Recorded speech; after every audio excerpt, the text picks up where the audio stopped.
Hi, my name is Delaney and my presentation is on Marie Antoinette. This tragic tale begins in Austria. Emperor Francis and Empress Maria Theresa were the beloved parents of Marie Antoinette. Marie's mother gave birth to a baby girl on November 2nd, 1755.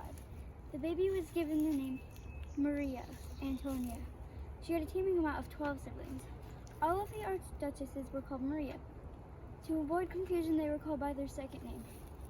If Marie survived her infancy and childhood, she would wed a European prince. As a girl, Marie enjoyed the arts but was not fond of her schoolwork. The royal family, who was wealthy, moved from palace to palace, based on the season. Marie's favorite house was the Winter Palace, where they had family sled riding parties, by torchlight, a theater, and a zoo. At the age of 15, Marie was engaged to Louis Augustin, the future King of France. Marie traveled on a 2-week journey to France.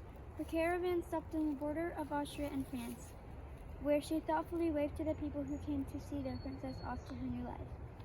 She was not permitted to bring anything from her Austrian homeland to France. When she arrived, her Austrian attendants took her clothes and gave her a new French gown.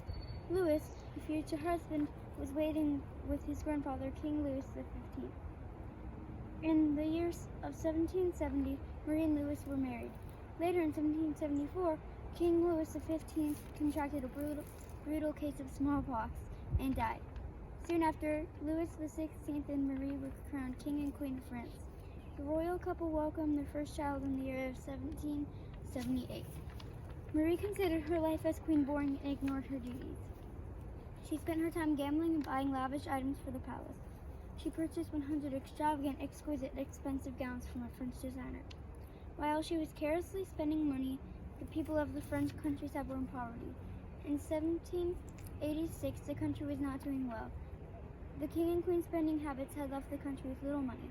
In 1789, the French Revolution began. The royal family was forced out of the Palace of Versailles and into a guarded building in Paris. In 1792, Marie and her family were imprisoned like rats who roam the streets at night.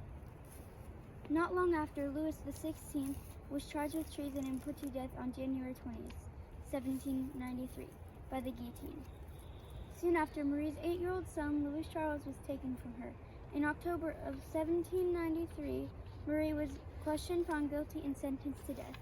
This is the tragic story of an Austrian princess who became an irresponsible French royal that was later put to death during the French Revolution.